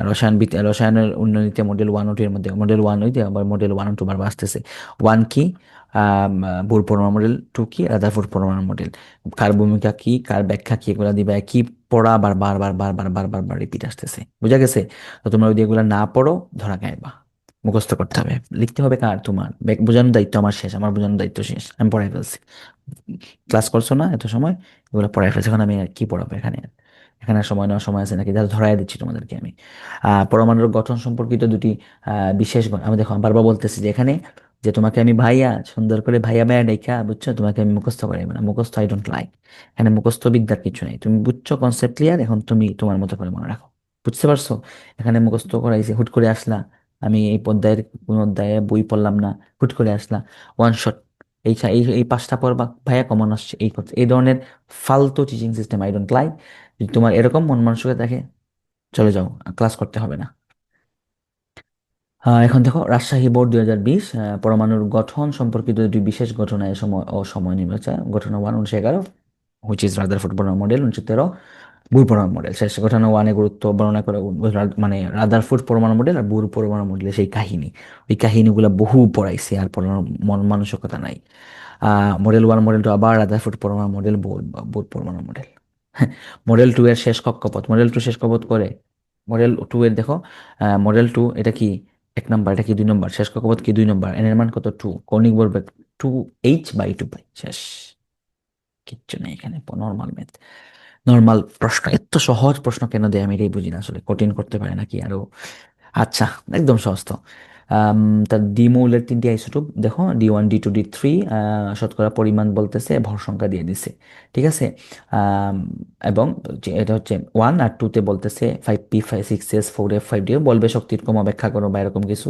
দেখি এখানে কি বলতেছে, গ নম্বর দেখি, 1 নং উদ্দীপক হতে দ্বিমৌলের গড় আপেক্ষিক পারমাণবিক ভর নির্ণয় করো। এই যে পার্সেন্ট ইন্টু ভর প্লাস পার্সেন্ট ইন্টু ভর প্লাস পার্সেন্ট ইন্টু ভর, 78 কত পার্সেন্ট, 44, ভর কত পার্সেন্ট, 78%, গুণ দেও, যুগ, এইটার সাথে গুণ দেও, যুগ এটার সাথে গুণ দেও, ভাগ দেও 100 দিয়ে, শেষ ব্যাখ্যা। একদম সহজ, কিছু হবে নাকি। এই তো, এখানে আগে নিয়ম, এখানে তো দেই নাই, বুঝছো না কাহিনী। পার্সেন্ট টু ভর প্লাস পার্সেন্ট টু ভর প্লাস পার্সেন্ট টু ভর ভাগ 100, শেষ। 2 নং এর উপশক্তি স্তর, উপস্তরগুলোর শক্তির ক্রম পরমাণু ইলেকট্রোমিনেশন নীতির প্রতিফলন ব্যাখ্যা করো। ওই তো আবহাওয়া নীতি, আবহাওয়া নীতি শক্তির ক্রম ব্যাখ্যা করবা, শেষ, আবহাওয়া নীতি ব্যাখ্যা করবা, পড়ায় দেওয়ার কিছু নাই। রাদারফোর্ড পরমাণু, বুর পরমাণু উদ্দীপকের কোন মানে সৌরমণ্ডল বলা হয়, রাদারফোর্ড পরমাণুকে সৌরমণ্ডল বলা হয়, রাদারফোর্ড পরমাণুকে সুন্দর করে ব্যাখ্যা দাও, এবং এই যে কথাগুলো সূর্যের আলোর সাথে কি বলে, সৌরজগতের সাথে কিভাবে তুলনা করছে এটা ব্যাখ্যা দাও। মানে এক কথায় রাদারফোর্ড পরমাণু মডেল, উদ্দীপকের মডেলের তুলনা, ওই যে বারবার কি প্রশ্ন ভাই, এই প্রশ্ন যদি না পড়তেছো, রাদারফোর্ড পরমাণু মডেল বুর পরমাণু মডেলের তুলনা না পড়ে পরীক্ষা গেছো তো মারা খাইছো। দিনাজপুর বোর্ডের 21-এর মধ্যে দেখো, কপারে দুটি আইসোটোপ, কপার 63, সকার 65, এবং আপেক্ষিক পারমাণবিক ভর। তার মানে এখানে যেহেতু আপেক্ষিক পারমাণবিক ভর দিয়ে দিছে, তার মানে কি বলবে, কপার 63 এবং 65-এর কি শতকরা পরিমাণ নির্ণয় করে, কমন প্রশ্ন। দেখো, উদ্দীপকের আইসোটোপ দিয়ে শতকরা পরিমাণ নির্ণয় করো। অলরেডি এই প্রশ্নটা আমি আমার আগের ক্লাসে আলোচনা করছি, অর্থাৎ এই অধ্যায়ের ধারাবাহিক ক্লাস, এই রসায়ন ধারাবাহিক ক্লাস অধ্যায় 3-এর যে ক্লাসগুলো আছে এখানে আলোচনা হয়েছে, আমি এখানে আমি আর নিতেছি না, এটা বোঝা গেছে। একদম সহজ প্রশ্ন, একটাকে এক্স ধরবা, একটা হচ্ছে 100 - x ধরবা, বুঝা গেছে। এখানে এই যেখানে দেখে না উত্তর, একটাকে এক্স ধরবো, মনে হয় কভার 63 X%, তাহলে কভার 60 হবে 100 - X%, তাহলে এখন দেখো X% ইন্টু 63 আর 100 - X% ইন্টু 65, এখানে ক্যালকুলেশন করে এক্স এর মানটা বের করবে, একদম সহজ, এর থেকে সহজ প্রশ্ন হইতে পারে না। উদ্দীপকের মৌলটি ইলেকট্রন বিন্যাস সাধারণ নিয়মে ব্যতিক্রম, ইয়েস, কপারের ইলেকট্রন বিন্যাস, কপার কত 29, ব্যতিক্রম, ফরাইয়া দেওয়ার কিচ্ছু নাই। 17 নম্বর সৃজনশীলের মধ্যে আসে, আল্লাহ এত সহজ প্রশ্ন কেন, ওই বইয়ের মধ্যে যা পড়াইছি ভাই এগুলো, আমি যা পড়াই এর বাইরে কোনো প্রশ্ন আসে না, এটা সবাই জানে, নতুন করে তোমাকে বলার আর কিছু নেই। প্রোটিয়াম, কি বলতেছে, hydrogen T1, D one, D one যেটা হচ্ছে ডিউটেরিয়াম, হাইড্রোজেন এটা হচ্ছে প্রোটিয়াম, আর টি যেটা আমরা ট্রিটিয়াম বলি, বুঝা গেছে। আর এই যে 4 নম্বর সেটা হচ্ছে লিথিয়াম। 1 2 3 পরস্পরে আইসোটোপ, ওই যে প্রোটিয়াম ডিউটেরিয়াম ট্রিটিয়াম পরস্পর আইসোটোপ ব্যাখ্যা করে, ওই যে পূর্ণ সংখ্যা সমান, এই জাস্ট ব্যাখ্যা দিবার কিছু নাই। 1 ও 4 পরমাণুর মধ্যে কোনটির গঠন ব্যাখ্যা, বুরের পরমাণু মডেল সফল, বুরের পরমাণু মডেল সফল, বুরের পরমাণু মডেল সফল হচ্ছে এক ইলেকট্রন বিশিষ্ট কোনো পরমাণু, বুঝা গেছে। একাধিক ইলেকট্রন হইলে কিভাবে হবে সেটা ব্যাখ্যা করতে পারে নাই, এটাই তুমি এখানে ব্যাখ্যা দিবা, ঠিক আছে, একবার রিডিং করলেই পারবা, ফাড়াই দেওয়ার কিচ্ছু নাই, বুঝছো। এগুলো আলোচনা হয়েছে, আমি ক্লাসে আলোচনা করছি, আমার ক্লাস যদি পুরোটা ভিডিও দেখো তাহলে এখানে আলোচনা হয়ে গেছে অলরেডি। টেকনিশিয়াম 99, কোবাল্ট 60 এবং ইউরেনিয়াম 238, এক্স তেজস্ক্রিয় আইসোটোপ। তাহলে এরা হচ্ছে আইসোটোপ, তেজস্ক্রিয় আইসোটোপ, ওয়াই আইসোটোপের পর্যাপ্ততার পরিমাণ এই যে পার্সেন্ট দেওয়া আছে, তার মানে এখানে আপেক্ষিক পারমাণবিক ভরের কাহিনী চলে আসবে। দেখো চলে আসছে, গ নম্বর উদ্দীপকের ওয়াই মূল্যে আপেক্ষিক পারমাণবিক ভর নির্ণয় করো, ওই যে পার্সেন্ট ইন্টু ভর প্লাস পার্সেন্ট ইন্টু ভর প্লাস পার্সেন্ট ইন্টু ভর, শেষ, গড় আপেক্ষিক পারমাণবিক ভর, বাঘ 100, ক্লিয়ার। একদম সহজ, এই যে বাঘ 100, এখানে এখানে পড়া কিচ্ছু নেই রে ভাই, পড়ায় দেওয়ার মতো কিচ্ছু নেই, এত সহজ জিনিস এগুলা ক্লাসের আলোচনার মেইন টপিক, শেষ, ঠিক আছে। এখানে গেল, এরপরে বলতেছে দেখো, এক্স এর অবস্থিত মৌলসমূহের গুরুত্ব, ওই যে টেকনিশিয়ামের কাজ, কোবাল্টের কাজ, ইউরেনিয়ামের কাজ, ওই যে বইয়ের মধ্যে দেখায় দেওয়া আছে, এই যে এখানে বারবার আপেক্ষিক পারমাণবিক, এখানে পড়াইছি, ক্লাস করছো যারা তাদের জন্য এগুলো নাথিং, এই যে কপারে এটা পড়াইছি, এই যে এটা পড়াইছি, এই যে এখানে ক্যালকুলেটিং করাইছি, আলাদা করে ক্যালকুলেটিং করানো হয়েছে আমার কারণে আছে, বুঝছো। এই যে টেকনিশিয়াম 99, এই যে টেকনিশিয়াম 99 এর কাজ, কোবাল্ট 60 এর কাজ, বোঝা গেছে। তারপরে ইউরেনিয়াম সে কি বিদ্যুৎ উৎপাদন করে, তাই না। তারপরে পারমাণবিক বোমা তৈরিতে ইউজ করি আমরা, এই জাস্ট এগুলা কাজগুলো ব্যাখ্যা করবা, বুঝছো না বুঝো নাই, ক্লিয়ার, একবার রিডিং দিলেই পারবা, মানে আইসোটোপ গুলার কাজ কি কি সেই। বলার মতো কিছু নাই এখানে, ঠিক আছে। তারপরে 15 নম্বর সৃজনশীল দেখো তো, দেখছো মানে এক দুইটা সৃজনশীল তুমি যদি চার পাঁচটা সৃজনশীল মনোযোগ মনোযোগ সহকারে পড়ে নাও তাহলে বাকিগুলো আমি নিতে পারো, মানে আছেই তো চার পাঁচটা নিয়ম, তাই না? আর তো নিয়ম নাই। হুম, হ্যাঁ, একই একই সৃজনশীল বারবার দিবে। বোর্ডের সৃজনশীলগুলো তুমি যদি ভালোভাবে পড়ো, এখান থেকে তুমি শতভাগ প্রমাণ প্রমাণ পাবে ইনশাল্লাহ। সাথে মেইন বইয়ের কনসেপ্ট, বারবার বলতেছি মেইন বইয়ের কনসেপ্ট ছাড়া কোনো কিছু গতি নাই। তারপরে আসো উদ্দীপকে মডেলটির এল চিহ্নিত কক্ষপথে ইলেকট্রনের কৌণিক ভরবেগ এল কি, কে এল, কে এল, এল অর্থ দ্বিতীয়, এল মানে কি দ্বিতীয় শক্তি স্তর, কৌণিক ভরবেগ দ্যাটস মিন কি নির্ণয় করবো, মানে 2 × H, 2H/2 পাই, ঠিক আছে, NH/2 পাই না, 2 × H/2। একদম সহজ, এমসিকিউ এর মতো, একদম এমসিকিউ থেকে সহজ। পরমাণু গঠন ব্যাখ্যা উদ্দীপকের মডেলটি গুরুত্ব বর্ণনা করো, অর্থাৎ এটা কোন পরমাণু মডেল বলো তো? এটা হচ্ছে বুর পরমাণু মডেল। বুর পরমাণু মডেলের ব্যাখ্যা দিবা, গুরুত্ব বর্ণনা করবা, গ্রহণযোগ্যতা বর্ণনা করবা, এই যে প্রথম দিকে যে পড়াই সেগুলাই। তারপরে হচ্ছে উম, আমরা কতটুকু পর্যন্ত ছিলাম ভুলে গেলাম, আচ্ছা যাই হোক। কুমিল্লা বোর্ড 2021 দেখো, এই যে রাদারফোর্ড পরমাণু মডেল, বোর পরমাণু মডেল, এই যে এখানে একটা প্রশ্ন দেখছো, এখানে একটু ডিফারেন্টের প্রশ্ন আসছে। যে গ নম্বর প্রশ্ন দেখো, যে উদ্দীপকের ইলেকট্রন এম শেলে কত বেগে ঘুরবে, বেগ ভি এর মান, এতদিন তো এম বি এর মান বের করতে বলছে, এখন ভি এর মান বের করবা। এম শেল, কে এল এম, এম মানে 3, তার মানে আমরা কিভাবে ম্যাথটা করব? ম্যাথটা করবো হচ্ছে, আমরা জানি কি রে, যেখানে আমি দেখাই দিই, M B R is equal to কি রে, NH/2 পাই না, সেখান থেকে হচ্ছে আমার V is equal to NH/2 pi, সাথে এম আরটা এখানে এই যে এম ভি না, এম বি আর না, এখানে এম আরটা ভাগ হয়ে চলে যাবে এই পাশে। এখন আসো, তাইলে স্যার আমি বাকি মানগুলো, আমি তো এম শেল বলতে এন এর মান পাইলাম 3, এইচ এর মান জানি 6.626 ইন্টু 10⁻²৪, তারপরে হচ্ছে এম আর, আর তো ব্যাসার্ধ তো আমি জানি না, ব্যাসার্ধ তো আমি জানি না স্যার, ব্যাসার্ধ দিয়ে দিছে, এই দেখো কক্ষপথের ব্যাসার্ধ দিয়ে দিছে। আর আর এম তো জানি 9.11 ইন্টু 10⁻31 কেজি। এইটা এই মানটা আমরা অলরেডি জানি, না দিলেও সমস্যা নেই, কিন্তু ব্যাসার্ধ দেওয়া লাগবে, ব্যাসার্ধের মান দেওয়া আছে দেখছো 6.3.6 ইন্টু 10⁻10। তার মানে এই আর এর মানটা বসায় দাও, তারপর এখান থেকে ম্যাথটা চলে আসবে, ঠিক আছে, শেষ। সহজ, একদম সহজ। বর্ণনা গঠনের বর্ণনায় এক ও দুইয়ের মধ্যে কোনটি বেশি সফল? এই তো একই একই কথা, একই গান বারবার গাইতেছে, আমার আর ভালো লাগতেছে না এগুলো, ঠিক আছে, একই গানই তো গাইতেছে। তারপরে আসো, একটু আগে যে ম্যাথটা করলাম, যে গড় আপেক্ষিক পারমাণবিক ভর হইতো 44 × 78 প্লাস 46 × 14 প্লাস 53 × 8 যোগ সবগুলা যোগ করবো ভাগ 100। আর এটা হচ্ছে সেম আগে আগে আগে আগে যা বললাম, যে এগুলার শক্তির ক্রম ব্যাখ্যা অব্যবনীতি অনুসারে ব্যাখ্যা দিয়ে দিবা, সেখানে বলার কিছু নাই। তারপরে এখানে কত নম্বর গেল? 13। এখন আসলে 12 নম্বর সৃজনশীল, সেটা একটু আগে মেবি দেখছিলাম। আম, 2 নং উদ্দীপকের 2 নং পরমাণু মডেলটি মতামত ব্যাখ্যা করো, মানে 2 নং বুড় পরমাণু মডেল ব্যাখ্যা দিবা। তিনটা কথা বলছিলাম, কক্ষপথের ধারণা, কৌণিক ভরবেগ বা ভোগের ধারণা এবং শক্তি শোষণ বা বিকিরণের বর্ণালীর ধারণা জানি আমরা, এগুলো আমি পড়াই দিছি, এই তো এই প্লেলিস্টের মধ্যেই আছে, বুঝছো? ক্লাস করো, এরকম গদগদা মুখস্থের কোনো প্রয়োজন নেই, ক্লাস করো, ক্লাসে কনসেপ্ট ক্লিয়ার করো, এটা একদম সহজ, এগুলো সহজ, একদম সহজ। উদ্দীপকের 1 নং পরমাণু মডেলটি গ্রহণযোগ্য নয় কেন, কেন নয়, তার মানে তার সীমাবদ্ধতা কি ছিল, এগুলো ব্যাখ্যা দিবা, কিচ্ছু নাই এখানে। তাহলে দেখো, তুমি যদি বই পারো, মূল বই পারো, তাহলে তোমার জন্য এগুলো ব্যাখ্যা দেওয়া কোনো ব্যাপারই না। দেশে আমাদের পক্ষ থেকে সবসময় একটাই কথা, সেটা হচ্ছে মূল বই পড়তে হবে, মূল বই পড়তে হবে, মূল বইয়ের কনসেপ্ট ক্লিয়ার রাখতে হবে। তাহলে আমার যে অধ্যায় 3-এর যে ধারাবাহিক ক্লাস, প্রথম ক্লাস থেকে একদম প্রথম ক্লাস শুরু করছি বইয়ের প্রথম পৃষ্ঠা থেকে, মানে ওটা তিনের প্রথম পেজ থেকে, এবং এখন শেষ করলাম সৃজনশীল দিয়ে। তো সৃজনশীল একদম র্যাপিড ফায়ার, মানে জাস্ট ধরায় দিচ্ছি তোমাদেরকে সৃজনশীলের ব্যাখ্যা, প্রত্যেকটার ব্যাখ্যা তোমার বইয়ের সাথে আমার ক্লাসে আলোচনা আছে। ক্লাস করে তুমি যদি এই সৃজনশীলগুলো দেখো, তোমার জন্য এগুলো কোনো ব্যাপারই না, ঠিক আছে। তো সবাই ভালো থাকো, আমরা আলোচনা করবো তার চান নিয়ে, ঠিক আছে, এভাবে ধারাবাহিকভাবে পুরো বই আমি দিয়ে দেবো ইনশাল্লাহ, ঠিক আছে। আসসালামু আলাইকুম রহমতুল্লাহি বারাকাতুহু। শেষ সময় একটা কথা মনে হয়েছে বলে ফেলি, সেটা হচ্ছে এখান থেকে 100% প্রশ্ন কমন দেবে ইনশাআল্লাহ।